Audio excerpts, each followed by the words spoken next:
नमस्कार, मैं हूं कपिल और आप देख रहे हैं नेक्स्ट 9 न्यूज। अगर सत्यपाल मलिक की बात करी जाए तो उनकी संपत्ति को लेकर हम खुलासा कर चुके हैं, आपको बता चुके हैं। लेकिन आज हम आपको बताएंगे उनके राजनीतिक करियर के बारे में कि कैसे उनका राजनीतिक करियर जो है वो लगातार बढ़ता गया और वो राज्यपाल की कुर्सी तक पहुंच गए। आपको ये भी बताते चले कि बीजेपी के नेता के तौर पर उन्होंने लंबा सफर जो है वो तय किया है और उसके बाद वो 2019 में राज्यपाल रहे।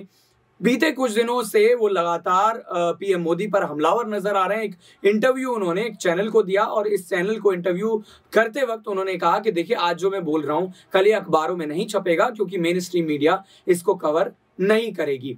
अगर मोदी सरकार की बात करी जाए तो तमाम तरह के आरोप लगाए। उन्होंने कहा कि साल अगर 2019 की बात करी जाए, जिस तरीके से पुलवामा हमला हुआ था, इस हमले के लिए सरकार ही जिम्मेदार थी।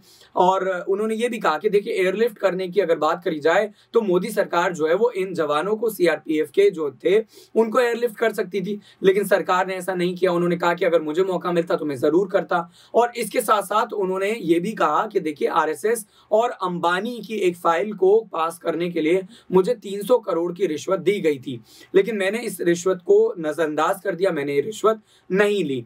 इन तमाम आरोपों के बाद भी आप देखिए, बीजेपी का कोई भी नेता इसको लेकर बयानबाजी नहीं करता, कोई जवाब सामने नहीं आता। इसके दो मतलब निकाले जा सकते हैं। पहला मतलब ये कि उनके तरफ से जो आरोप लगाए गए थे वो बिल्कुल सही थे।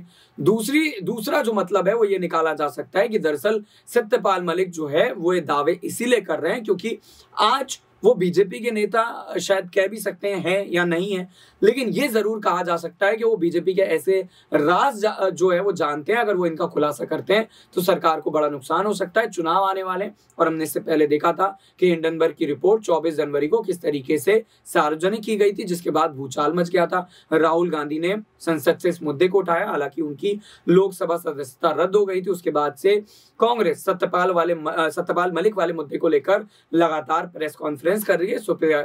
सुप्रिया श्रीनेत हो या फिर जयराम रमेश हो, तमाम नेता जो है वो तमाम तरह की बातें करते हुए नजर आ रहे हैं। अब हम आपको दिखा रहे हैं वो खास रिपोर्ट जो सत्यपाल मलिक से जुड़ी हुई है। चलिए अब आपको दिखाते हैं वो खास रिपोर्ट जिसका जिक्र हमने इस वीडियो में किया था। साल 1974 की अगर बात करी जाए तो सत्यपाल मलिक पहली बार लोकदल में शामिल हुए। साल 1974 में ही उत्तर प्रदेश के बागपत से भारतीय क्रांति दल के विधायक बने। इसके बाद साल 1984 में कांग्रेस में वो शामिल हो गए थे। साल 1984 में ही राज्यसभा के सांसद भी बने। साल 1987 की अगर बात करी जाए तो बोफोर्स घोटाले के बाद उन्होंने कांग्रेस पार्टी से इस्तीफा दे दिया। इसमें दरअसल अगर बात करी जाए राजीव गांधी का तो नाम शामिल होता है और बड़े आरोप आज तक कांग्रेस पर लगाए जाते हैं कि एक बड़े पैमाने पर इस मामले में घोटाला हुआ था। साल 1988 में वीपी सिंह के नेतृत्व वाली जनता दल में वो शामिल हो गए थे। उसके बाद साल 1989 में उत्तर प्रदेश के अलीगढ़ से वो पहली बार सांसद बनते हैं। साल 2004 में वो भाजपा में शामिल हो गए और उसके बाद साल 2017 में वो बिहार के राज्यपाल बने। साल 2018 में ओडिशा के 2 महीने तक अंतरिम गवर्नर रहे और साल 2018 में जम्मू कश्मीर के राज्यपाल के तौर पर वो नजर आए थे।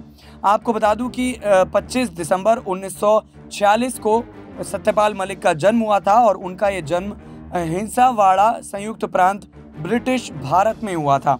आपको ये भी बताता चलूं कि अगर उनकी पढ़ाई की बात करी जाए तो मेरठ कॉलेज से उन्होंने अपनी जो पढ़ाई है वो पढ़ी और डिग्री के तौर पर एलएलबी, बीएससी संसदीय मामलों में उन्होंने डिप्लोमा किया था। और यही वजह है कि उनके पास जो राजनीतिक अनुभव था, जो उनकी पढ़ाई थी, उसी का प्रयोग करते हुए वो लगातार आगे बढ़ते हुए नजर आए थे। अब आपको उनकी संपत्ति के बारे में भी जानकारी दे दूं।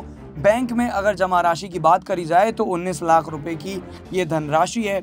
बॉन्ड, डिबेंचर और शेयर के तौर पर 2 लाख रुपए मौजूद हैं। आभूषण के तौर पर जो बताया जाता है, जो उन्होंने चुनाव आयोग में अपनी जानकारी दी थी, उसकी जो धनराशि थी वो 1 लाख रुपए के आसपास थी। 40 लाख रुपए का घर है। कृषि भूमि की अगर बात करी जाए तो ये लगभग 13 लाख है। वेतन के तौर पर उन्हें 1,10,000 रुपए का सरकार भुगतान करती थी। कुल आय की अगर बात करी जाए साल 2004 की अगर माने तो ये 76 लाख रुपए थी, जो अब बढ़कर कई गुना हो चुकी होगी। तो लगातार हमने आपको बताया कि कैसे जो है सत्यपाल मलिक ने अपना राजनीतिक करियर जो है वो तय किया था। अब पढ़ाई की अगर बात करी जाए तो मेरठ कॉलेज में वो एक छात्र नेता थे, जिसके चलते साल 1974 में उत्तर प्रदेश के बागपत से चरण सिंह की भारतीय क्रांति के विधायक बने थे। भारतीय क्रांति दल जो पार्टी थी उसके विधायक बने। साल 1984 में कांग्रेस पार्टी छोड़ दी और उसके बाद वो राज्यसभा सांसद बने। आपको बता दूं कि बोफोर्स घोटाले के चलते उन्होंने ये फैसला लिया था, जो हमने पहले भी आपको जिक्र करके बताया। और आपको बता दूं कि वीपी सिंह के कैबिनेट में संसदीय मामलों में और पर्यटन राज्य मंत्री भी वो बने थे। साल 2004 में जब वो भाजपा में शामिल हुए, वो लोकसभा चुनाव में पूर्व प्रधानमंत्री चरण सिंह के बेटे अजीत सिंह से हार गए थे। साल 2014 में बीजेपी अध्यक्ष अमित शाह ने मलिक को पार्टी के 11 उपाध्यक्षों में से एक के रूप में नामित भी किया था। सितंबर 2017 में वो बिहार के 33वें राज्यपाल बने और 21 अगस्त 2018 तक उन्होंने बिहार की बतौर राज्यपाल सेवा की। 21 मार्च 2018 को उन्हें 28 मई 2018 तक ओडिशा का अतिरिक्त जो है वो प्रभार सौंपा गया था और 21 अगस्त 2018 को उन्होंने राष्ट्रपति रामनाथ कोविंद की तरफ से जम्मू कश्मीर के राज्यपाल के तौर पर नियुक्त किया गया था। जिस तरीके से वो लगातार बीजेपी पर हमलावर है, ये माना जा सकता है कि आने वाले वक्त में वो और कई खुलासे सरकार के खिलाफ करते हुए नजर आ सकते हैं। अब आपको क्या लगता है कि सत्यपाल मलिक क्या राजनीतिक मंशा के तौर पर ही ऐसा करते हुए नजर आ रहे हैं, या फिर आने वाले वक्त में वो किसी और पार्टी में बतौर राज्यपाल, बतौर नेता या फिर कोई और जिम्मेदारी संभालते हुए नजर आएंगे?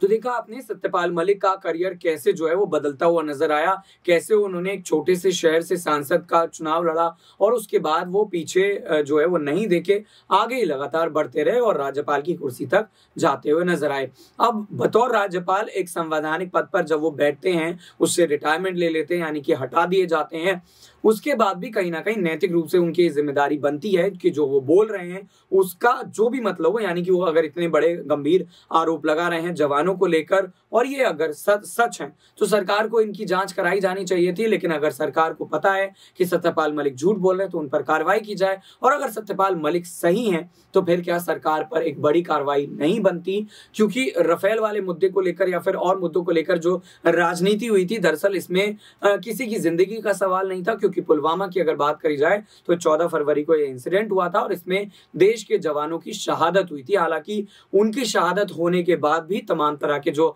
ऐलान तमाम पॉलिटिकल पार्टियों ने किए थे बतौर सरकार, वो अभी तक पूरे नहीं हुए। ये हमने राजस्थान में पिछले दिनों देखा था। अब आपको क्या लगता है कि सत्यपाल मलिक के बारे में जो हमने आपको जानकारी दी, उसके इतर आप ऐसी कौन सी जानकारी है जो देखना चाहते हैं, सुनना चाहते हैं? कमेंट करके जरूर बताएगा। देखते रहिए नेक्स्ट 9 न्यूज़। नमस्कार।